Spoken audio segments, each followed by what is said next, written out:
മക്കളെ, നിങ്ങൾ ഇപ്പോഴത്തെ railway group D exam apply ചെയ്തിട്ടുണ്ടെങ്കിൽ നാളെ, അതായത് ഏപ്രിൽ 15 എന്ന ഡേറ്റ് മറക്കണ്ട. എന്താ നാളെയുടെ പ്രത്യേകത? നാളെ ഞങ്ങൾ ഗ്രൂപ്പ് ഡിക്ക് വേണ്ടി 90 ഡേയ്സ് ക്രാഷ് ബാച്ച് സ്റ്റാർട്ട് ചെയ്യാൻ പോവുകയാണ്. ആവശ്യമുള്ള ടോപ്പിക്കുകൾ മാത്രം പഠിച്ചുകൊണ്ട് നിങ്ങൾക്ക് എക്സാമിനെ ക്രാക്ക് ചെയ്യാം. ഇവിടെ നിങ്ങൾക്ക് ഏറ്റവും നല്ല ക്ലാസ് കിട്ടും, ഏറ്റവും നല്ല നോട്ട്സ് കിട്ടും, കൃത്യമായിട്ടുള്ള മോട്ടിവേഷൻ സെഷൻസ് കാണും, കൃത്യമായിട്ടുള്ള മെന്റർഷിപ്പ് കാണും. നിങ്ങളുടെ വിജയത്തിന് ആവശ്യമായതുള്ള ഞങ്ങൾ നിങ്ങൾക്ക് തന്നിരിക്കും.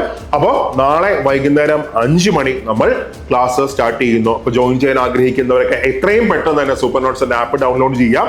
എന്നിട്ട് ഗ്രൂപ്പ് ഡി 90 ഡേയ്സ് ക്രാഷ് ബാച്ചിൽ ജോയിൻ ചെയ്തോ. സമയം കളയണ്ട. കഴിഞ്ഞ RRB ജെയ്ക്ക് 55-ലധികം കുട്ടികളാണ് ഞങ്ങളിൽ നിന്ന് സെലക്ഷൻ നേടിയത്. മാത്രമല്ല, പുതിയ ഗ്രൂപ്പ് ഡിയുടെ റിസൾട്ട് വരുമ്പോഴും അവിടെ ഞങ്ങളുടെ കുട്ടികളായിരിക്കും മിന്നിക്കാൻ പോകുന്ന. ഇനി നിങ്ങളുടെ ചാൻസ് ആണ്. ഈ വർഷം അവസാനം ഗ്രൂപ്പ് ഡിയുടെ പുതിയ റിസൾട്ട് വരുമ്പോൾ അവിടെ നിങ്ങൾക്ക് നിങ്ങളുടെ പേര് കാണാൻ പറ്റും. മറക്കണ്ട, ഏപ്രിൽ 15 നാളെ കൂടെ കൂടിക്കോ. ക്ലാസ്സിൽ കാണാം.